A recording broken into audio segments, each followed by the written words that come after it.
देखिए यहाँ पर क्वेश्चन है इंग्लिश एज अ सेकंड और फॉरेन लैंग्वेज।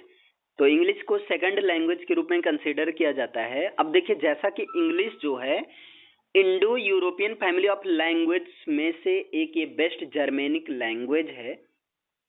तो इंग्लिश को दोनों लैंग्वेज के फॉर्म में यूज किया जाता है। मीन्स इसको प्राइमरी लैंग्वेज के भी रूप में यूज किया जाता है और सेकंड या जो ऑफिशियल लैंग्वेज मतलब सेकंड लैंग्वेज के भी रूप में यूज किया जाता है। ठीक है। कुछ कंट्रीज हैं जहां पर इसको प्राइमरी लैंग्वेज फर्स्ट लैंग्वेज के रूप में यूज किया जाता है, जैसे Australia, Bermuda, Canada, Ireland, New Zealand, Singapore, United kingdom, United states और भी कई सारे हैं। लेकिन कुछ ऐसे कंट्रीज हैं जहां पर इंग्लिश को जो है नेटिव लैंग्वेज या प्राइमरी लैंग्वेज के रूप में नहीं यूज किया जाता है, बल्कि इसको सेकंड या ऑफिशियल लैंग्वेज के रूप में यूज किया जाता है। अब ऐसे कंट्रीज में आता है फिजी, इंडिया, केन्या, है ना, Philippines, Sri Lanka, Sudan, Pakistan, Uganda, Zimbabwe, ये सब कंट्रीज हैं। फिर क्या, इंग्लिश जो है वर्ल्ड में एक मोस्ट पॉपुलर लैंग्वेज के रूप में जानी जाती है और मोर देन 350 मिलियन पीपल जो हैं इंग्लिश को फर्स्ट लैंग्वेज के रूप में यूज करते हैं और 430 million people, more than 430 million people लोग इसको जो है एक सेकेंडरी लैंग्वेज के रूप में, सेकंड लैंग्वेज के रूप में यूज करते हैं। ठीक। इंग्लिश जो है एक ऑफिशियल लैंग्वेज या सेकंड लैंग्वेज के रूप में इंडिया में 1835 में एक्सेप्ट की गई। मतलब इंग्लिश को सेकंड लैंग्वेज या ऑफिशियल लैंग्वेज कब बनाई गई इंडिया में, भारत में, तो 1835 में बनाई गई। वो भी किसके शासनकाल में, तो during the tenure of William Bentinck के शासनकाल में, विलियम बेंटिंक के टेन्यूर में 1828 से 1835 के दौरान, जो कि उस समय गवर्नर जनरल ऑफ इंडिया थे। और इसके साथ में किसके सजेशन पर, तो ये based on suggestions by Thomas Babington Macaulay के सजेशन पर था और through his book minute on Indian education in 1835। अपनी बुक, इनके बुक का नाम था मिनट ऑन इंडियन एजुकेशन 1835 में। उस बुक के बेसिस पर इन्होंने थॉमस बेबिंगटन मैकॉले के सजेशन दिया था और ये जो है इंग्लिश को एक सेकंड लैंग्वेज के रूप में एक्सेप्ट किया गया 1835 में। अच्छा, कई सारे रीजन हैं जिनकी वजह से इंग्लिश इतनी ज्यादा इंपॉर्टेंट है। उनमें से एक रीजन तो ये है कि दुनिया के कई सारे देशों में इसको फर्स्ट लैंग्वेज के रूप में यूज किया जाता है और पता ही है 104 देश हैं जहां पर इंग्लिश को फर्स्ट लैंग्वेज के रूप में यूज किया जाता है और दूसरा जहां पर इसको नेटिव लैंग्वेज या फर्स्ट लैंग्वेज के रूप में यूज नहीं किया जाता है, वहां पर इसको बिजनेस के पर्पज से, टूरिज्म के पर्पज से, एकेडमिक में, मीन्स बाकी सारे फील्ड में इसको एज अ सेकंड लैंग्वेज के रूप में यूज किया जाता है। ठीक है। और आज इंग्लिश तो बिजनेस लैंग्वेज के भी रूप में कंसीडर की जाती है।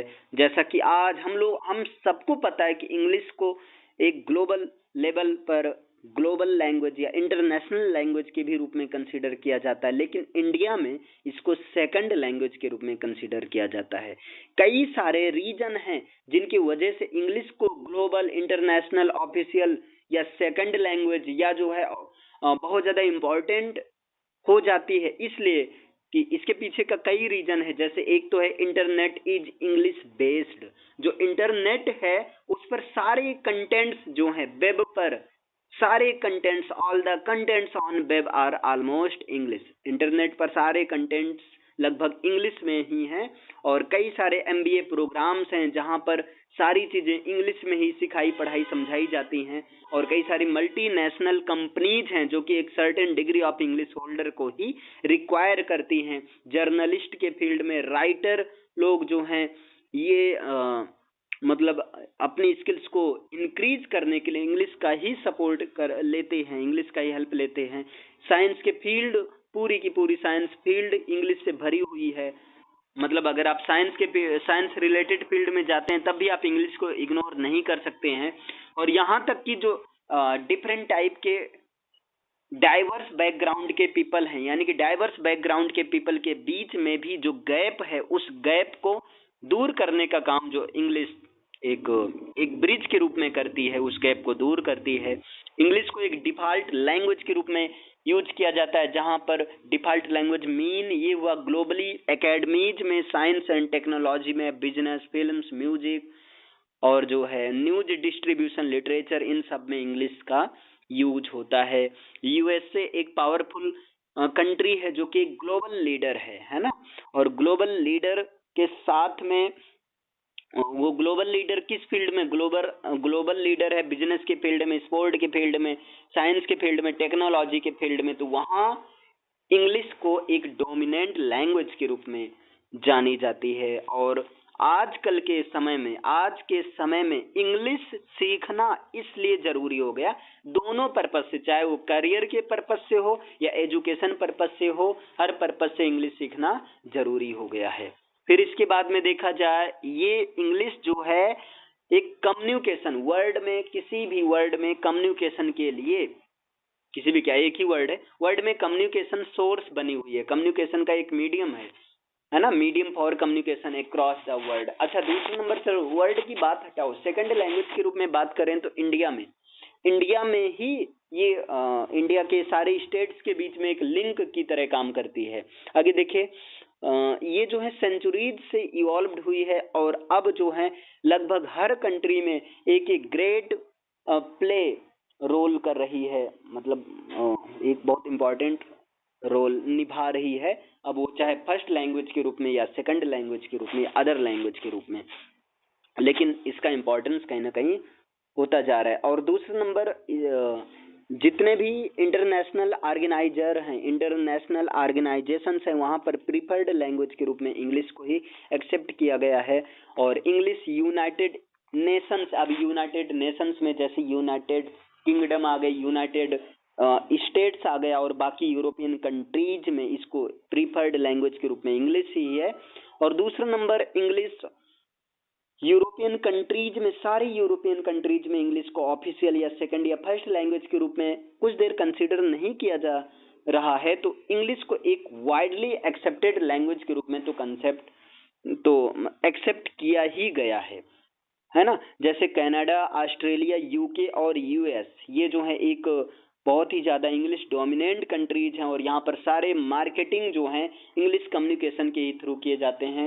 यहाँ तक कि मार्केटिंग के फील्ड में, बिजनेस के फील्ड में इंग्लिश सीखना, इंग्लिश बोलना, इंग्लिश लिखना, इंग्लिश समझना एक मैंडेटरी टॉपिक हो गया है। इंडिया की बात करें, इंडिया में English is a second language because India is a country of many states with their different language. India जो है डिफरेंट लैंग्वेज, ये कई सारे राज्यों का देश है और हर राज्य का अपना एक लैंग्वेज है ना, अपना एक जो है रीजनल लैंग्वेज है। People of each state speak regional language, her state के लोग अपने रीजनल लैंग्वेज को बोलते हैं। English creates a link among the people of different language, इस तरह से डिफरेंट लैंग्वेज के लोगों के बीच में इंग्लिश जो एक लिंक बनाती है, एक कनेक्टिंग लिंक क्रिएट करती है। हाँ, जैसे कि हिंदी हमारे यहाँ की नेशनल लैंग्वेज है, लेकिन साउथ इंडिया में Hindi is not spoken, it is spoken in north India only. South India में इंग्लिश नहीं के, हिंदी जो है नहीं के बराबर बोली जाती है, हिंदी केवल नॉर्थ इंडिया में ही बोली जाती है। तो अभी ऐसे ही देख लीजिए, इंग्लिश जो है इस तरह से, इस प्रकार से इंग्लिश एक सेकंड लैंग्वेज बन गई है। और आज in this time of internet के इस समय में English has become more popular and important for the people of India. English बहुत ज्यादा पॉपुलर, बहुत ज्यादा इंपॉर्टेंट इंडिया के पीपल के लिए हो गया है। After freedom from Britain main 2 questions arised, है ना। ब्रिटेन से फ्री होने के बाद में हमारे सामने 2 क्वेश्चंस था, the status of English and the relationship of English. English का स्टेटस क्या रहेगा और इंग्लिश से रिलेशनशिप क्या रहेगा। तो ऐसे लोग, दोज हु न्यू इंग्लिश, ऐसे लोग जो इंग्लिश जानते थे, डिमांडेड इंग्लिश, उन्होंने इंग्लिश का डिमांड किया टू अचीव दिस, इसे अचीव करने के लिए। और जो हिंदी जानते थे, प्रॉपर रूप से इंग्लिश नहीं जानते थे, उन्होंने हिंदी का डिमांड किया। The treating of Hindi and English is compulsory in most states and union territories. देखिए, टीचिंग है, the teaching of Hindi, Hindi और इंग्लिश को टीचिंग कराना इंडिया के डिफरेंट टाइप के मोस्ट स्टेट्स और यूनियन टेरिटरीज में ये कंपलसरी हो गया, कितना भी इंग्लिश मीडियम स्कूल हो वहाँ पर एक सब्जेक्ट हिंदी रहता है। हिंदी में फेल हो गए तो सारे फेल हो गए, इसी तरह एक सब्जेक्ट इंग्लिश रहता है, तो मतलब ऐसा है। ठीक है, तो ये है आपका इंग्लिश एज अ सेकंड या फॉरेन लैंग्वेज। ये मैंने खुद से नोट्स बनाए, यहाँ थोड़ा सा ये मिक्सअप किया इंटरनेशनल लैंग्वेज वाला कंपैरिजन करने के लिए। बाकी जैसा भी है, जो भी यही है, अगर कुछ करेक्शन की नीड होगी बताओ। Okay, clear.